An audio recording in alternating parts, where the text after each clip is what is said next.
At this serene place, I would like to first seek blessings of Dr. Sri Sri Shivakumar Swami Garu, respected Sri Siddhalanga Swami Garu, the revered President and Sri Siddhaganga Education Society, Siddhaganga Matha, Sri T.K. Nanjidappa, Honorary Secretary, Dr. M.N. Channabasappa, Director of SIT, Tumkur, the Shivakumar Ayyaji, CEO, Dr. K.P. Shivananda, Principal of SIT, Tumkur, members of Governing Council, Academic Council, Dean, faculty members, my dear graduating students, the proud parents present here, all participants in this graduating day gathering, and the section of press who is present here, ellarigu namaskara. And also, namaskara matte vandanegalu.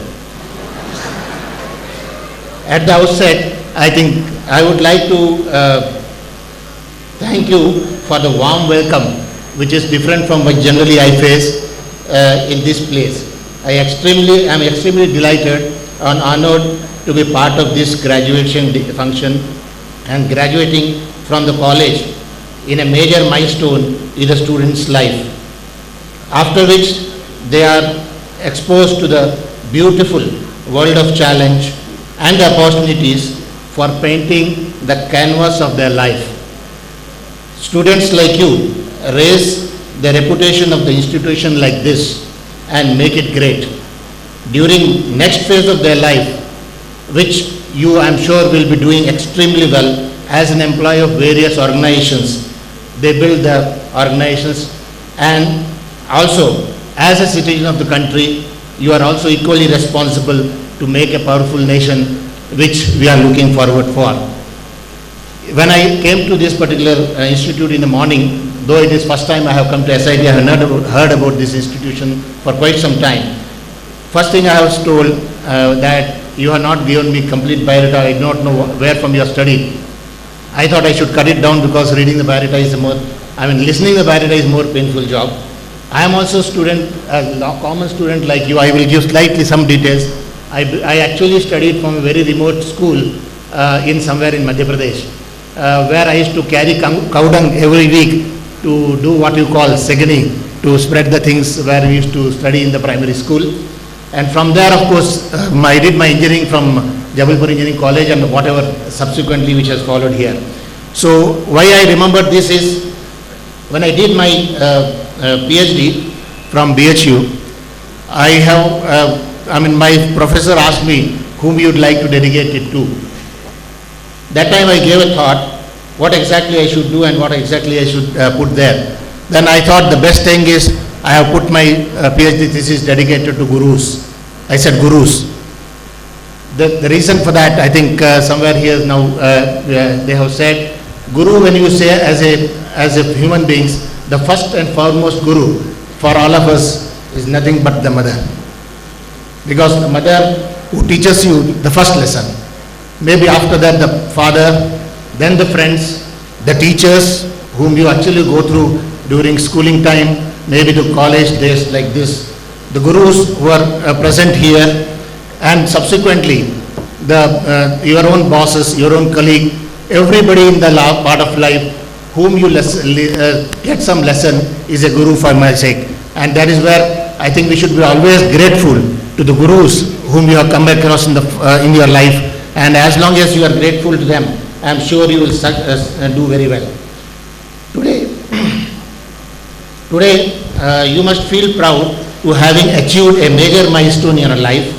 At the same time, must be feeling sad that you have to leave the beautiful institute like this and very loving, beloved friends along with you.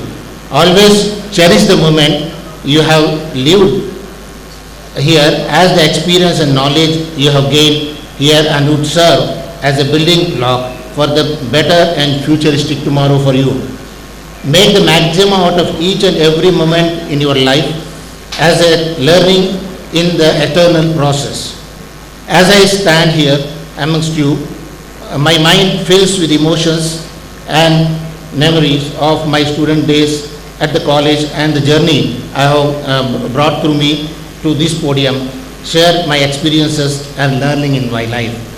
I would like to share some of these learning that brings out the best of a person, what I have experienced. Every one of you must have been cherishing a dream and fancying it since your childhood and nurturing it with time as you mature. I am sure as a child you might have dreamt something, and as you are now today in this college, in this ceremony you must be having different dream, and this dream will further get refined as you go along in your life. All might remember what our beloved president has said once. The dream is not that which you see when you sleep, but the one which actually make you sleepless. And he also has went on to say that dream and transform your thoughts, and thoughts will result into actions. And that's why you should really dream and dream strongly. These actions which you pursue with vigor and nurture them with dedication and hard work does not go into vain. You may feel many times in this life circumstances may come that I have put so much of hard work but I have failed. Never give up, always do hard work dedicatedly and pursue what you think you should achieve. This is possibly if only if you do it your task and do it with love, or if you do not, then at least love what you do. Today we have enormous opportunities outside to go and experience in a various field of engineering and sciences of your choice. You are graduating from different field of engineering and technology, maybe by choice sometimes, or maybe it is because of competition. At this juncture, at the evaluation of the technology today, it is really does not make any difference as to which field of engineering you belong to. As any and every aspect of technology and science requires multidisciplinary skills, any successful mission in a perfect blend of knowledge, skills and all relevant domains, whether be it is a missile program of DRDO or ASAT program which recently DRDO succeeded, or the Chandrayaan-2 program ISRO has achieved, and any other breakthrough in science and technology, we need to combine the knowledge and experiences of all relevant field of engineering and sciences. For example, I give some examples of science and technology which we are working at. When I say ASAT is successful or a missile program is successful, you should also be aware that this program cannot succeed without a successful and technologically advanced radar systems which is actually tracking and trying to guide the missile to its actual target. At the same time, when you say radar system, you need to have proper infrastructure, proper structure to mount the missile system and the antenna systems in place, which actually involves the mechanical engineering. When you say talk about any missile or any satellite going into space, I think it has to go through various tough conditions, and whatever systems you develop needs to stand all those tough conditions, and that needs the thermal engineering, that needs the mechanical engineering, the civil engineering, structural engineering, as well as the science, basic material science, which is going to make it successful. You must be aware that some of the US programs missions have failed. If you go into that, it has just failed because of the thermal failure. That is what it shows, the small mundane things, how can it actually be catastrophical in a big mission. Coming to the DRDO, which is actually supporting the various services with the technological support for meeting the challenges of war. Now when you look back, the war scenario, how it has changed. If you see 18th century, when it started, maybe before 18th century, it might have been only a land war, or maybe slowly it has gone to water-based, that is ship, or the sea-based war. But at the end of 18th century, when the advent of aircrafts, when the First World War, the first technology which has been used in a very basic way is the aircraft, which initially was banned to be used in the war. In Second World War, that has led to another great technology called radar technology, which has come. Now after that, you see strangely there is no war, because war used to be earlier localized impact on the society. But now unfortunately the war is no more fought for a localized time or localized part of society. It is fought in the form of LIC, that is low intensity conflict, like terrorism, which our country is facing a lot. And now the focus of war actually truly should be focused towards how to handle this type of low intensity continuous conflict and war which is faced by the society, and for that how you support our technology to support the forces, not only the armed forces but other paramilitary forces to meet these challenges. Now this is actually the basic.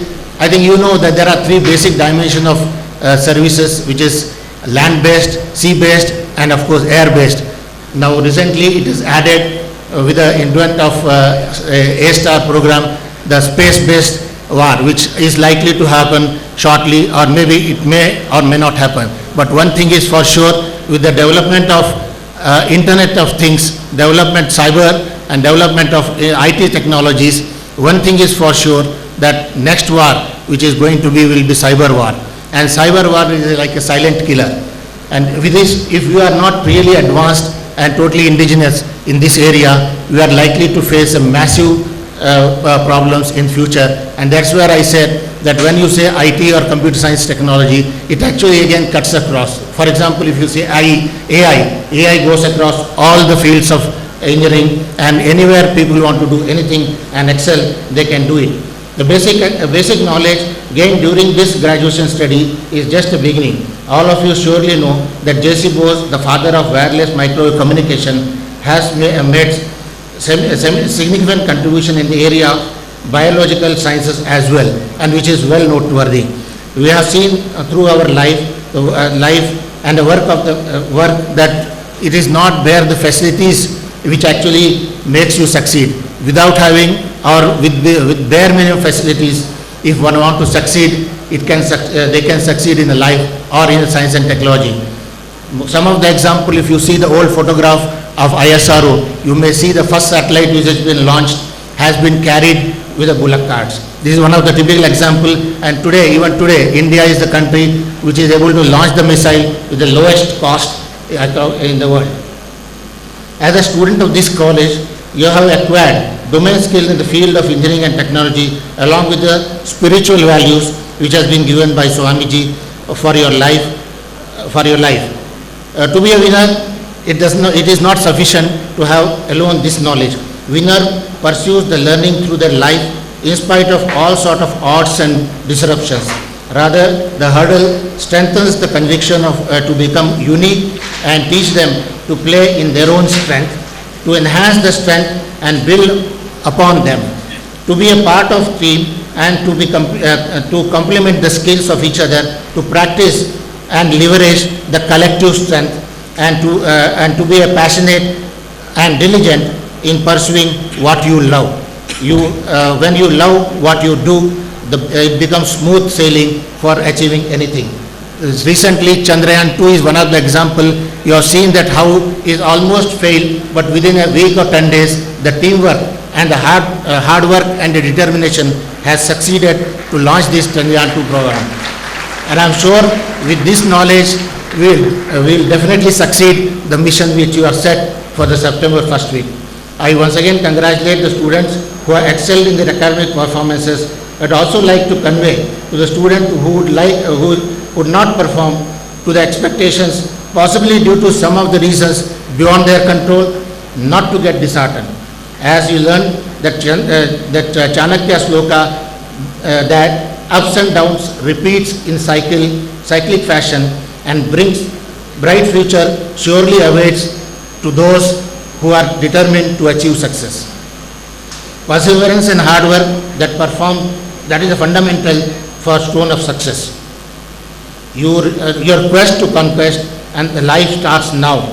I would like to conclude with the words that have inspired me is: life is a challenge, meet it. Life is a game, play it. Life is a dream, realize it. Life is love, enjoy it. Thank you very much once again, and Jai Hind.